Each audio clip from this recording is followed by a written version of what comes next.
Hi, this is post-production Chase here, and once again, just want to thank you for tuning into this episode.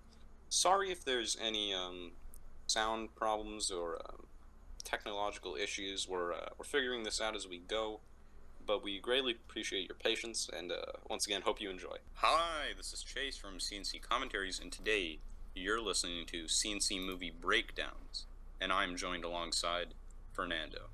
How are Hi, you? I'm doing great, Chase. How are you? Oh, splendid.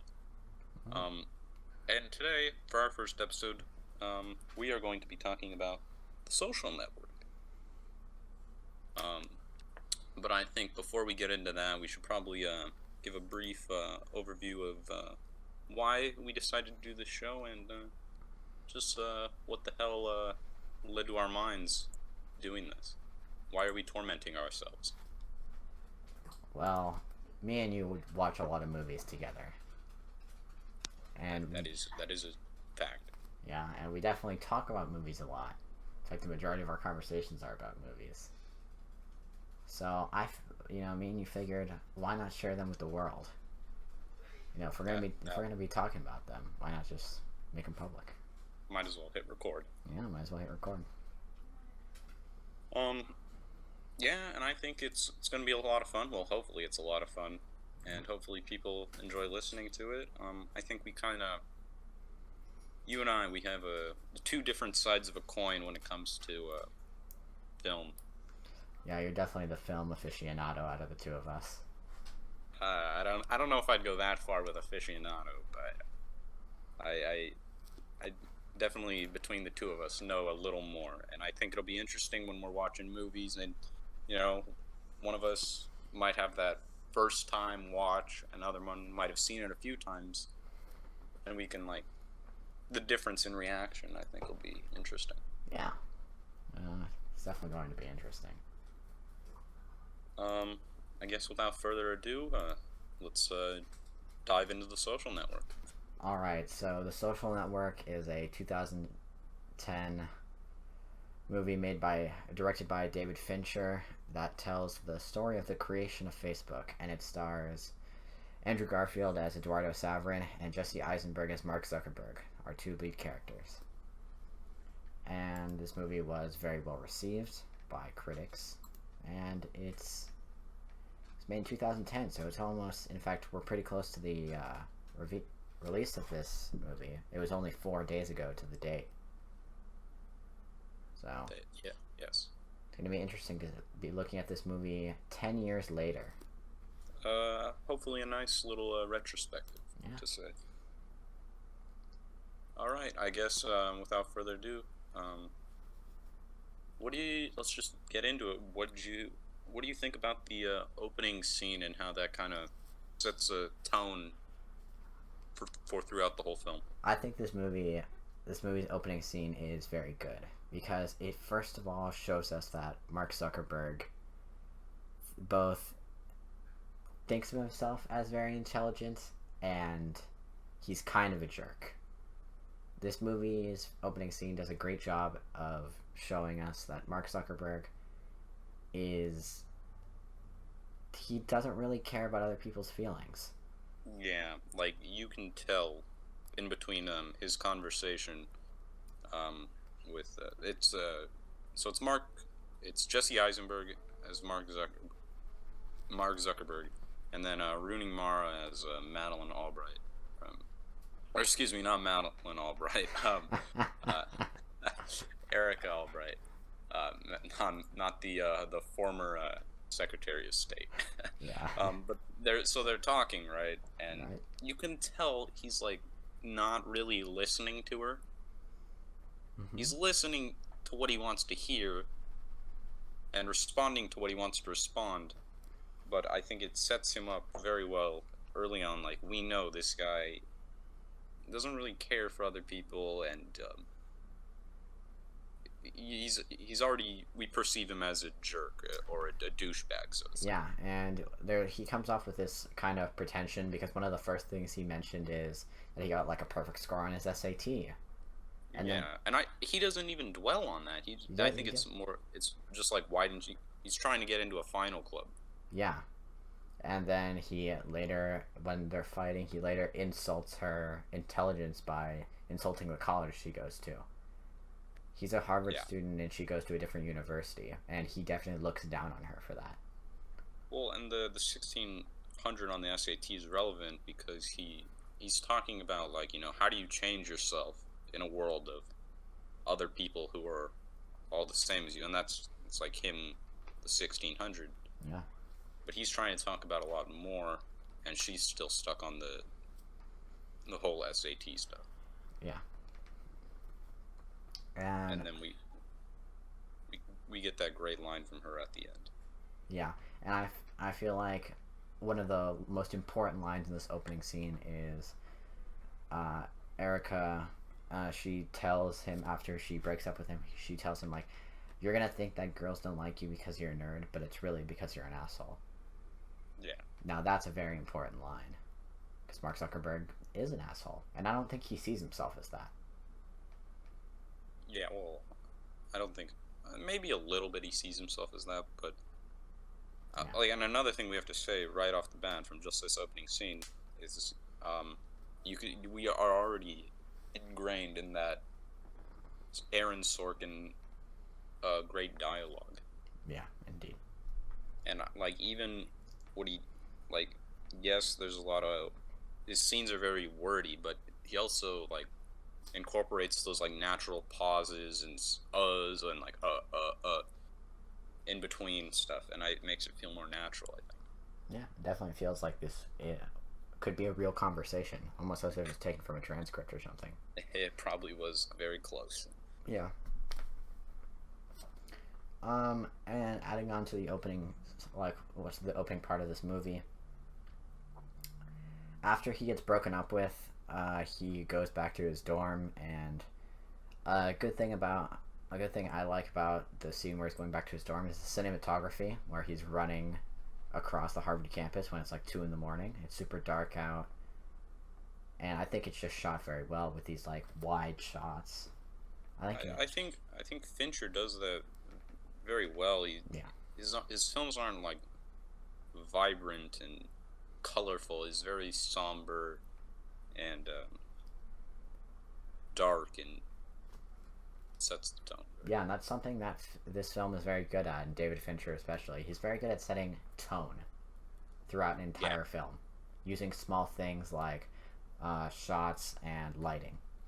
And I think we'll probably get into that later with the editing, Yeah. and how that helps set a tone back and forth between the disposition and the flashbacks. I agree. But we get to see the rise of Face Mash, right? That's the name, right? Yeah, face mask. Yeah, Face Match, and I didn't know this when I first watched it. I don't. When was the first time you saw this film? I probably saw this movie last year, a year or two ago for the first time. And going into this film, I had known nothing about like the creation of Facebook. The only thing that I knew was that the guy who created it was Mark Zuckerberg, and that he was still CEO of it today. I had no idea about Eduardo Saverin or anything. Yeah. And then it's obvious. We obviously know if this is going to lead to a lawsuit. It's just going to be, how did we get here? How did this happen between two quote unquote friends? Yeah, like two best friends.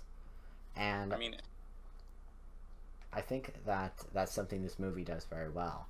You know, even though you know something will inevitably go wrong, you're still curious to see what is going to happen.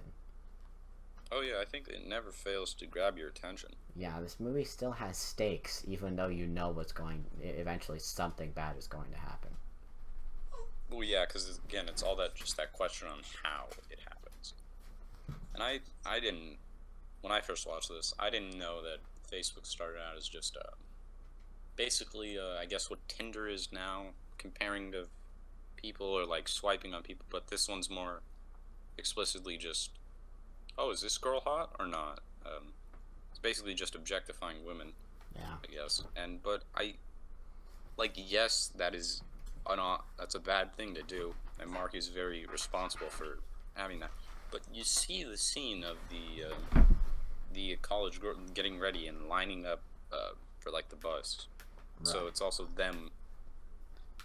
They're not against it per se. Yeah, that's a really cool thing this movie does in the opening scene. You know, you got face mash spreading completely around this campus, and you know everybody's like there's scenes where people are like crowded around a computer and they're deciding which girl is hotter, but then you cut to the college party scene where these women are sexualizing themselves. So Yeah. it's not really excusing one; it's just a parallel. Yeah, it's like we're not saying this is right, but they are also going along with this. Yeah.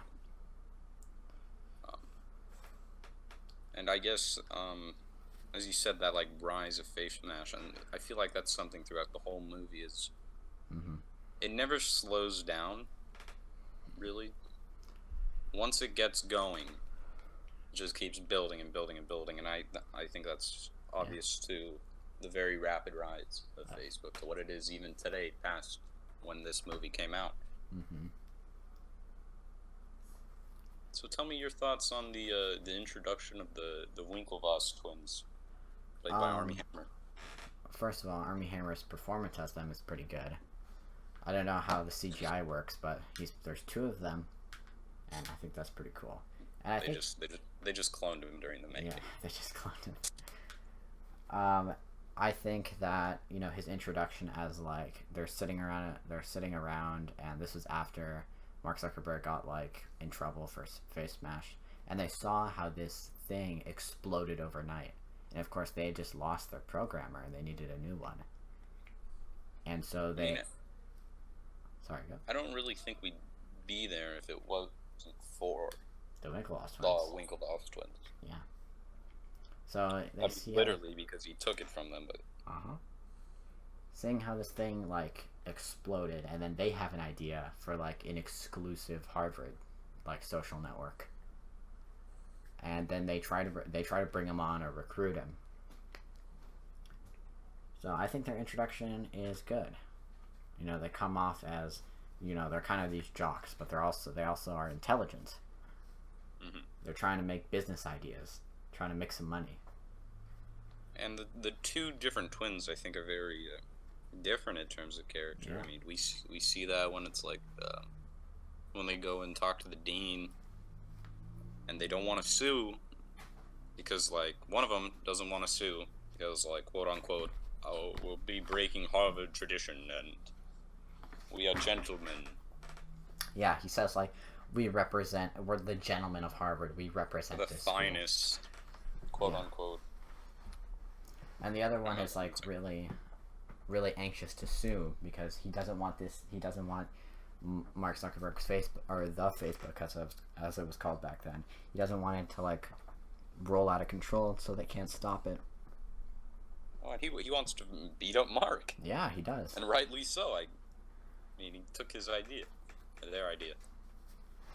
So he wants to like attack Mark Zuckerberg. There's even that scene where he's like, he threatens violence against Mark, and he's like, "Oh yeah, I'm 6'4" and I weigh 280, and there's two of me." Yeah. I feel like mainly though, like when I didn't realize, and we haven't really talked about Andrew Garfield, Right.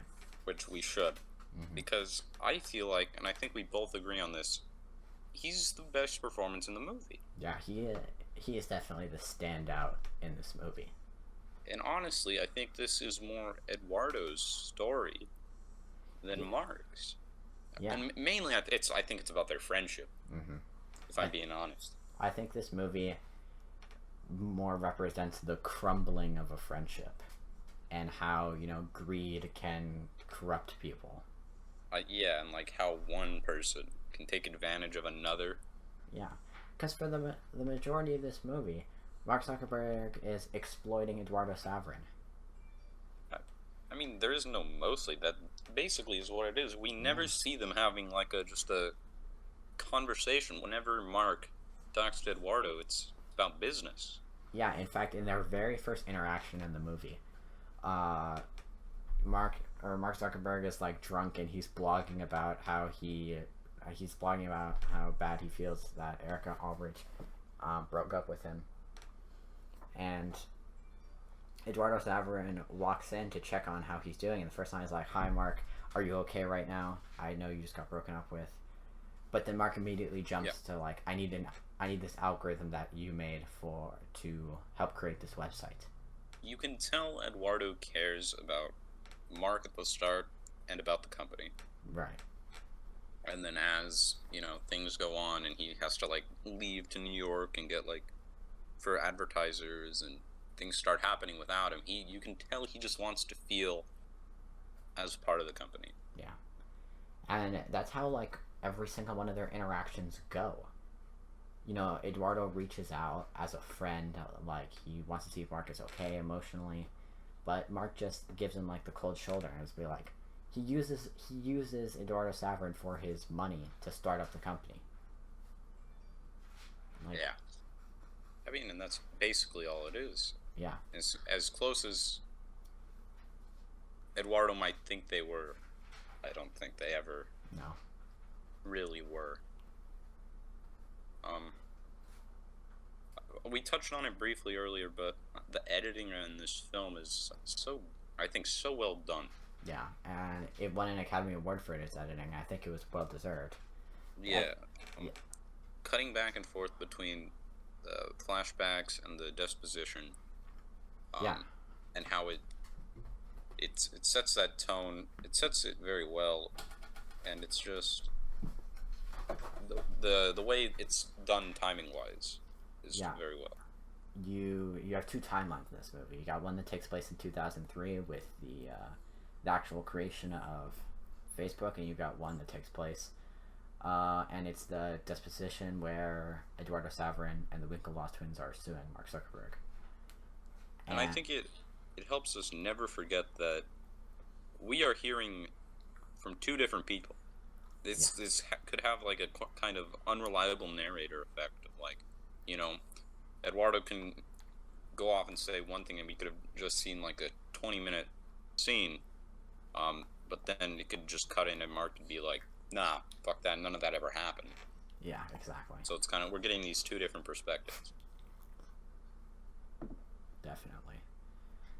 And and another thing about the editing is that the cutting back between these two is done very well, especially in certain scenes where you'll have, especially in Eduardo's case, he'll be saying something in the 2003 timeline, and then he'll finish his own sentence in the disposition. And it's so good at doing that. It feels very natural. Yes. I guess we should probably get into the introduction of Sean Parker. Yes. Played by Justin Timberlake. Yeah. Justin Timberlake plays Sean Parker in this movie, and I think that he's doing an amazing job. I had previously never seen Justin Timberlake in any other movie, and I was definitely... You're telling me you're not a huge fan of the Trolls franchise? I thought that he was really good in this film. He does a really good job of portraying Sean Parker as this, this arrogant guy who thinks... Oh yeah, if you thought Mark was a jerk, just wait until you see how big of a douchebag Sean Parker is. And he's like, he walks into especially in like the first scene where he shows up late to the lunch with him, Mark, Eduardo, and Eduardo's girlfriend. Well, I mean, even before that, when our first introduction of him is him literally waking up in some girl's bed, and it just you already know it sets up a vibe of like a sleazy weasel type of character. And then he opens up Facebook on the girl's computer, and then he needs to get in contact with Mark Zuckerberg. There's a snake in here. Yeah, he makes up a story about a snake to find out what Facebook is. When in reality, he's the snake in there. Symbolism. Symbolism. But yeah, I think he does a really good job, and it's a pretty good bit part performance when required.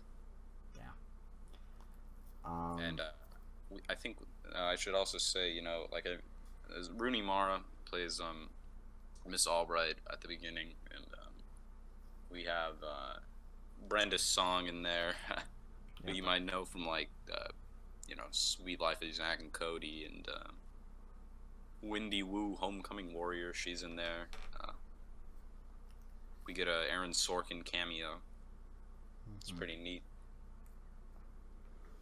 Um, but yeah, once again, that Sorkin dialogue really.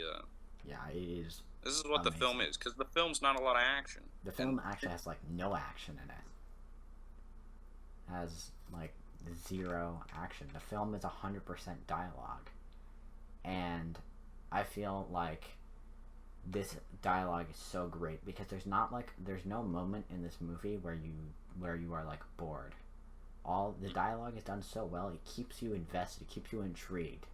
I You feel like if anything, it also creates tension, and like I just think that speaks to the direction as well, to get tension out of like scenes of people just sitting down or Yeah. talking in rooms, to get attention and sort of just grab you and hold on to you I think and want that to go forward. these scenes are some of the like most tense scenes are the scenes in the deposition and the scenes between Eduardo Saverin and Sean Parker because Eduardo Saverin and Sean Parker don't like each other. Well, And especially like Mark and the guy when he's asking, "Do I have your attention, yeah. Mr. Zuckerberg?" And the dialogue, yeah, like that's really good That plus dialogue. incorporated with the quick cuts back and forth. Hmm. You know, especially in that scene where the lawyer asks Mark, "Do I have your full attention?" He's like, "No, you have you have the like least required amount of my attention because I'm doing something that nobody in this room is creatively capable of doing." And despite what we want to say, and like what did you want to say about how he may or may not have gotten there? He did create Facebook. He did do this thing he sought out to do. Yeah, if you No one else say otherwise. take out all like the moral things, then yeah, he definitely did it. Even though if he exploited his way there, he still accomplished something. That's why he's the world's youngest billionaire. Yeah. And then I get another thing with Sean Parker. I guess is like I feel like he's the really bad influence on Mark. Yeah, Mark. Like he's like the little devil on the shoulder type of figure, Yeah, being like, do this, do that, and then Mark. leads to. Mark was a jerk at the beginning of the film, but I don't think Mark going in intended to scam Eduardo out of Facebook. Nah, I don't think so. I think that the influence of Sean Parker is what pushed him towards the edge. Yeah. Because, you know, especially at the ending scene when Mark actually does scam Eduardo, Sean Parker even says things like, "Oh, you think we were going to let you parade around in your ridiculous suits?" You know, and Eduardo is the, you know, financial head of the company. He Well, was he was just trying to get the company to be able to make money. well, yeah, and then they kept doing all these deals without him and Mm-hmm. without his recollection. Throughout the whole Yeah. movie, Sean Parker definitely drives a wedge between Mark Zuckerberg and Eduardo Saverin. Oh yeah, and Uh-huh. I think that, well, even okay before that, even we get this phone call between Mark and Eduardo, and so in the middle of that call, Eduardo literally has to put out a fire, and I think that's sort of symbolic between the two of them. Mm-hmm. And Mark has to like calm down Eduardo and sort of like calm his fire and be like, "Hey, buddy, it's all right. You're definitely a part of this thing. We couldn't do this without you." Yeah, and then he tells him about the Peter Thiel angel investment of $500,000. Yeah. So I think like throughout this whole movie, Eduardo Saverin is just trying to keep in the know. He's trying to just find out what's going on with his company he co-founded. Well, and rightfully so. Yeah, He co-founded the company. but you know Mark Zuckerberg and Sean Parker just keep keeping him in the dark, not in the know. They're setting up meetings without him. They're making deals without him. He didn't even know about the Peter Thiel angel investment until Mark Zuckerberg told him that it was already done. Yeah. And he's the financial head of the company. He needs to know those things. I think another thing we should talk about, which we haven't really hit on yet, is the score for the film and yes, that elevates it. This is one of my favorite movie scores, and this score did win an Academy Award, rightfully so. Yeah, Trent Reznor, Atticus Ross. Mm-hmm. And this movie's score is really, iconic. It does a very good job of setting tone. And another respectable quality about this score is it does that without the score being like too bombastic. The score is just like, it's not loud or it's not like fast. It's kind of slow at points. And I think that a score that can... I feel like you always know it's there. Yeah. But it's never too much. And I feel like sometimes in like dramatic scenes, there will be, for other movies, it'll be a dramatic scene, and then the score will be kind of like overbearing and too bombastic, and kind of take away from what's going on in the actual scene, kind of take you out of it. And yeah, I feel like with this score, you're always aware, but it's always highlighted when it needs to be. Yes, that is a great thing that this, not only that the score just sounds good and is able to create tone, it's when the score is used. I think that it is done beautifully. And one scene that I think really highlights this is the rowing scene with the Winklevoss twins, and then you get that heightened version, like kind of remix of In the Hall of the Mountain King. Oh yeah. The orchestral piece, and it just keeps building and building and building and building. And I think that's like sort of like their anger building up inside of them.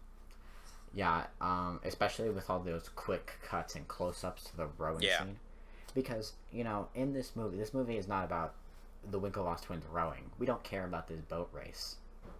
What we care is what it symbolizes.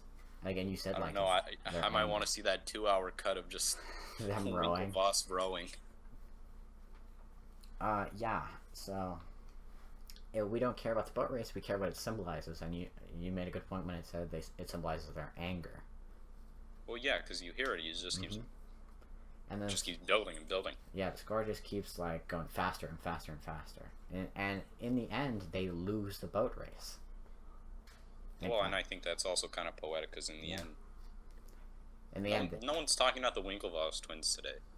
Yeah, nobody. Like what? I think they competed in Olympics, and I don't remember what place they got, but nobody cares about the Winklevoss twins. You know who they care about? Mark Zuckerberg.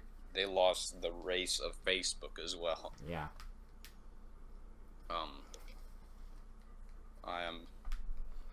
We should probably get into big scene at the end. The big confrontation. The scene holds our this is our favorite scene in the movie. Yes, I think it is. And I think this scene definitely shows Andrew Garfield's acting ability, and the same with Justin Timberlake and Jesse Eisenberg. I mean, it's crazy to think that he wasn't even nominated for this performance. And that is insane to me. Which I think you could just cut out that scene, and that scene alone is Oscar worthy. Yeah. Because usually in dramatic scenes in movies that aren't too great or the actor isn't doing too good, you just really don't care. But no, I don't have it pulled up in front of me exactly who won, but and who knows if he'd be under supporting or lead, but I'm surprised he wasn't nominated at least. Yeah, and usually in movies that aren't very good or that you don't really like the actors doing a great job, when scenes like that play, you're just like, oh, okay. But in this movie, I remember when me and you were actually watching it, I in my head I was thinking when that scene finished, And it cuts back to the deposition when they were saying how much his shares were diluted, and he says 0.03. I was like, oh shit. I mean, and you see the emotion on his face. Yes.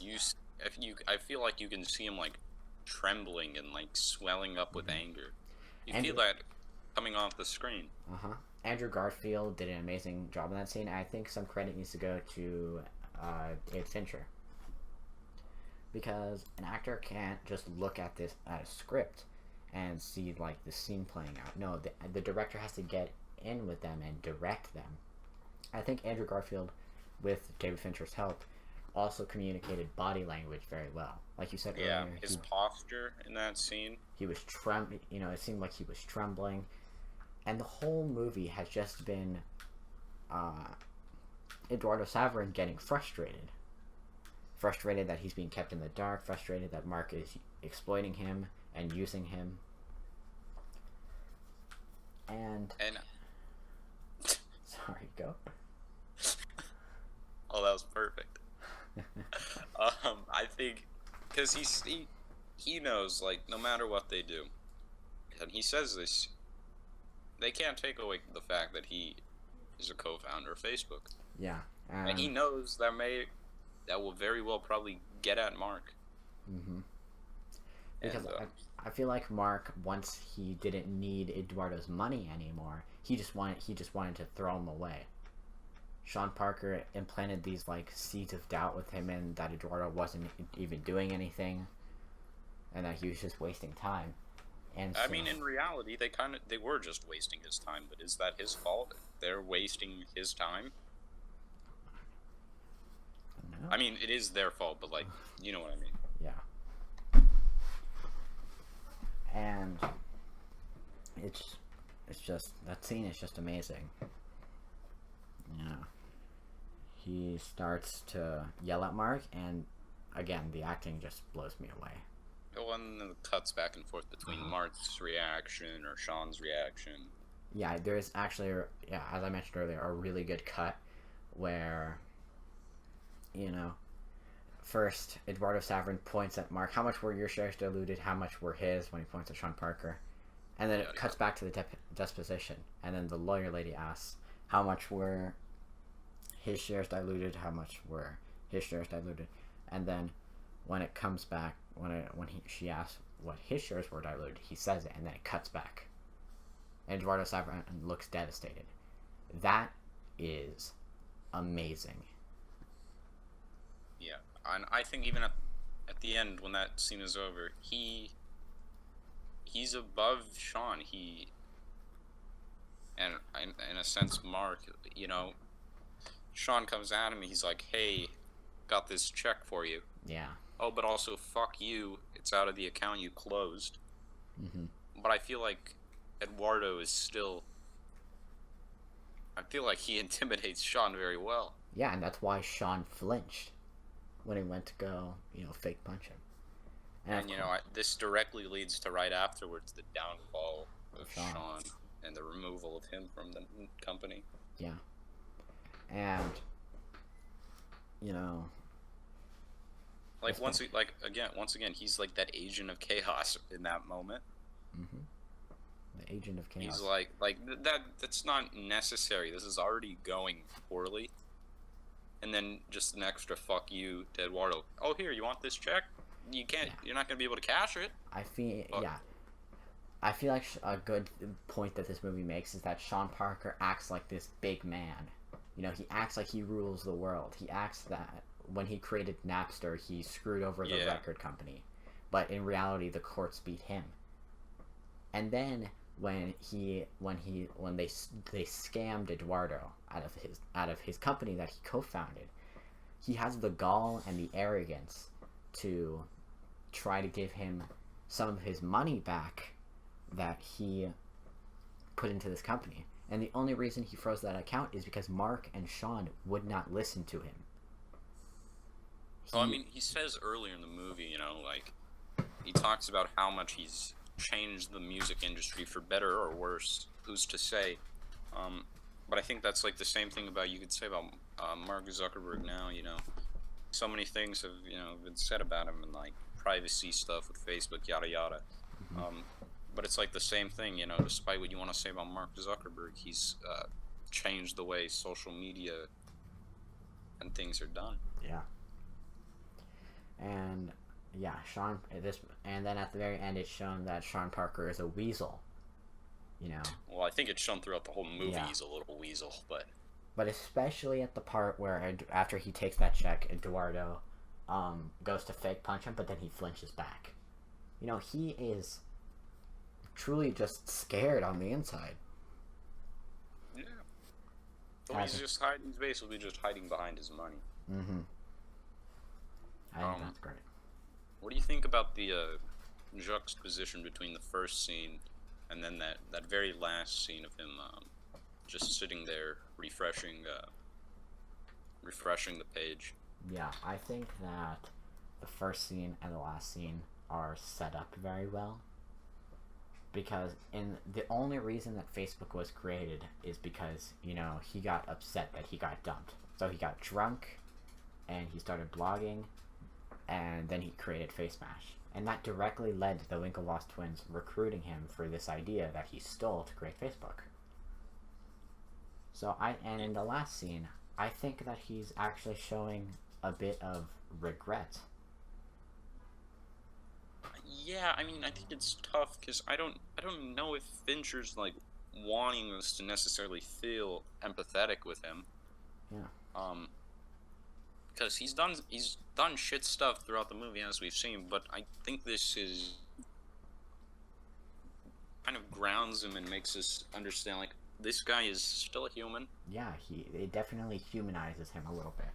I think this is like the realization point for him is like, oh fuck, I never intended for this to go like this.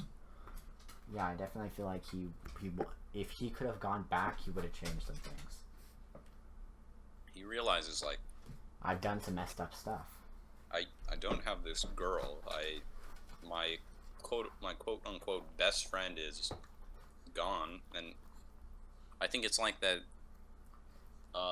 old saying, you know, like, you can have so much money, but if you're unhappy, what's it gonna do? Yeah, it's just like that realization at that point for him. And that's like, why this is where my life is gonna go. But that's why he sits there refreshing the page, because he's hoping that maybe he can talk with her again. He's kind of looking at the past.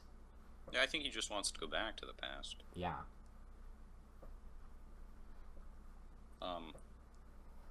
We've touched upon this throughout, but this film was very well received when it came out in 2010. Was nominated for a whole heap of Oscars. It won for adapted screenplay because it was based on a book. I think it's called Accidental Billionaire. Mm-hmm. Pretty sure. It also won editing and score. Score. Yeah, rightfully deserved. Both of those. For I think all three. Yeah, and I feel like it should have won more. Yeah, we can get into that now.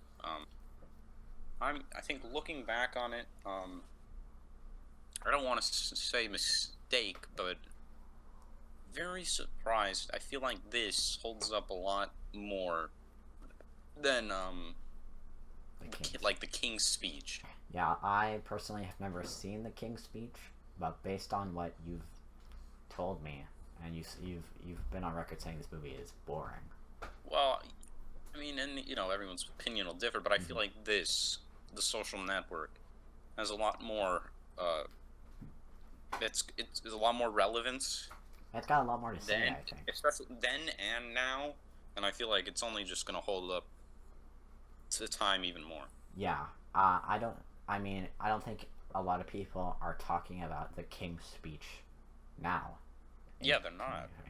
But I still think that people are talking about The Social Network today. This movie, like you said, it had relevance then, and it has relevance now. Yeah, and I feel like that's what keeps us coming back to it, because I don't feel like it'd be as engaging if it was just this Facebook story. This is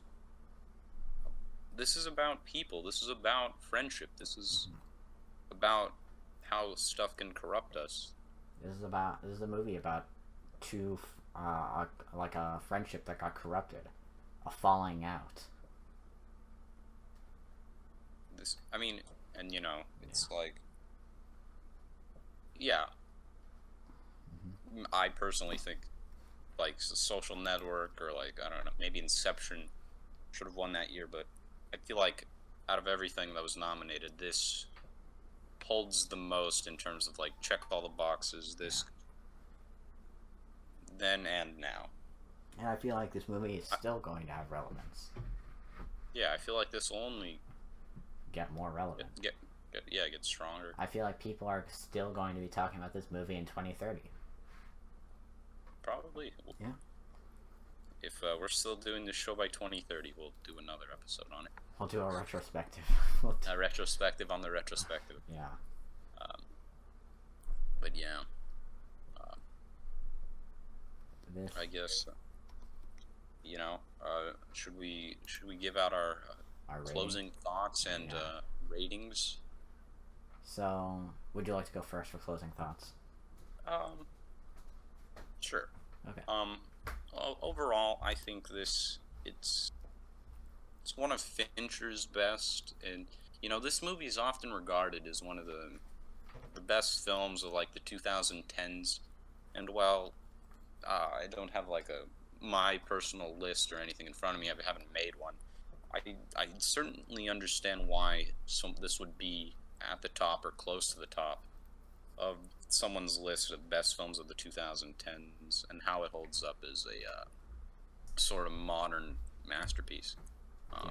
Direction, acting, score, everything is done well, and I feel like, as we stated, the story will only get more relevant and continue to show. Yeah. For my closing thoughts, I agree with you. I think this movie should have won more Academy Awards. I think it deserved more.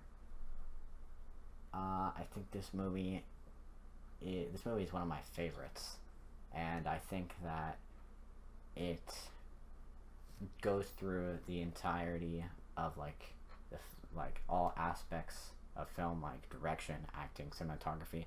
I think that it does all of those things well, and I don't think, if I really thought about it, I don't think I could find something an element of this movie that I genuinely didn't like. Yeah.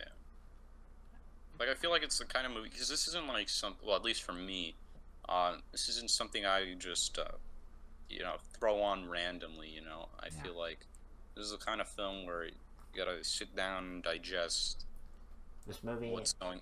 Like, invokes I've only thought. seen this like 3, maybe 4 times, Yeah. and I'm never like just kick back, relax, and hey, let's throw on the Social Network, and Mm-hmm. it's like just I don't go back to it often, but when I do, I think my fondness only grows for it necessarily. Yeah, this movie definitely makes you think. It invokes thought. And Yeah. why don't we move on to our ratings now? Okay. I guess I'll go first. All right. I'm gonna give this movie 9 chickens out of 10. And if that's the case, then I will give this movie 9.5 chickens out of 10. Okay. This movie is a modern masterpiece. It has relevant themes to this day, and it will continue to be relevant, probably for a very long time. I agree. I guess we'll wrap up now. I guess Nando, say your goodbyes, and then I guess we can kind of give a little tease to the Yeah. next episode. Well, folks, thanks for tuning in. If you made it all the way to the end, we thank you. We hope to Yes. be doing this series at least weekly. But we'll see how many of these we can do. Yeah, and what's cool is we're gonna switch off back and forth picking movies, and sometimes we might do themes. We might do like scary movies for October. We might do Christmas movies in December. Who knows? It's kind of just whatever we feel. We might do certain directors, but usually it'll be a back and forth, each person picking a new movie, and it's gonna be fun. All right, Chase. And why don't you give them a little teaser for our next one? oh, our next one's gonna be I think it's gonna be a lot of fun to talk about. Yeah. The next film we will be discussing, next on C&C Movie Breakdowns is it's a 2018 film. It's one of the weirdest and wildest. It's got comedy, it's got drama, it's got fantasy, it's got social satire. It's one of the most originative films I saw from 2018. I'm talking, of course, about Boots Riley's film, Sorry to Bother You. That's right, on the next episode we will be discussing Sorry to Bother You, and talking about that and everything going on in that wild film. All right. And we hope you enjoy, and tune in next time. Yeah. Thank you. And there may or may not be bloopers at the end. Oh, if you gotten this far, might as well just listen to the bloopers at the end. All right, folks. Thanks for tuning in. This has been Nando and Chase. We thank you for watching. Goodbye. Goodbye.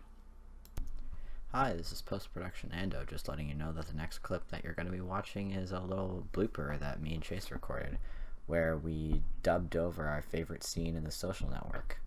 It was pretty funny to record, and we're hoping to dub over a scene in every movie that we watch together and talk about. Anyway, thanks for making it this far. See you next week. Mark? Mark? He's wired in. I'm sorry? He's wired in. Is he? Yes. How about now? Are you still wired in? Call security. You issued over 24 million new shares of stock. You were told that if new investors came along... How much were your shares diluted? How much were his? What was Mr. Zuckerberg's ownership share diluted down to? It wasn't. What was Mr. Moscovitz's ownership share diluted down to? It wasn't. What was Sean Parker's ownership share diluted down to? It wasn't. What was Peter Thiel's ownership share diluted down to? It wasn't. And what was your ownership share diluted down to? 0.03%. You signed the papers. You set me up. You're going to blame me because you were the business head of the company and you made a bad business deal with your own company? It's going to be like I'm not part of Facebook. It won't be like you're not a part of Facebook. You're not a part of Facebook. My name's on the masthead. You might want to check again. Is this because I froze the account? You think we were going to let you parade around in your ridiculous suits pretending you were running this company? Sorry, my product at the cleaners along with my hoodie and my fuck you flip-flops, you pretentious douchebag. You'll be leaving now. I'm not signing those papers. We'll get that signature. Tell me this isn't about me getting into the Phoenix. You did it. I always knew you did it. You planted the story about the chicken. What is he talking about? You had me accused. Seriously, what the hell's a chicken? And I'll bet what you hated the most is that they identified me as a co-founder of Facebook, which I am. You better lawyer up, asshole, because I'm not coming back for my 30%. I'm coming back for everything. Get him out of here. I'm going. I almost forgot. There's your 19,000. I wouldn't cash it though. I drew it on the account you froze. I like standing next to you, Sean. It makes me look so tough. That's it, man. That's the one. That's I'll put it in the video. 75 takes. I think that's the one. Oh my god, that's the one? That's going in. Okay, well, I'll put it in. Thanks, everyone. Fucking Goodbye. stupid.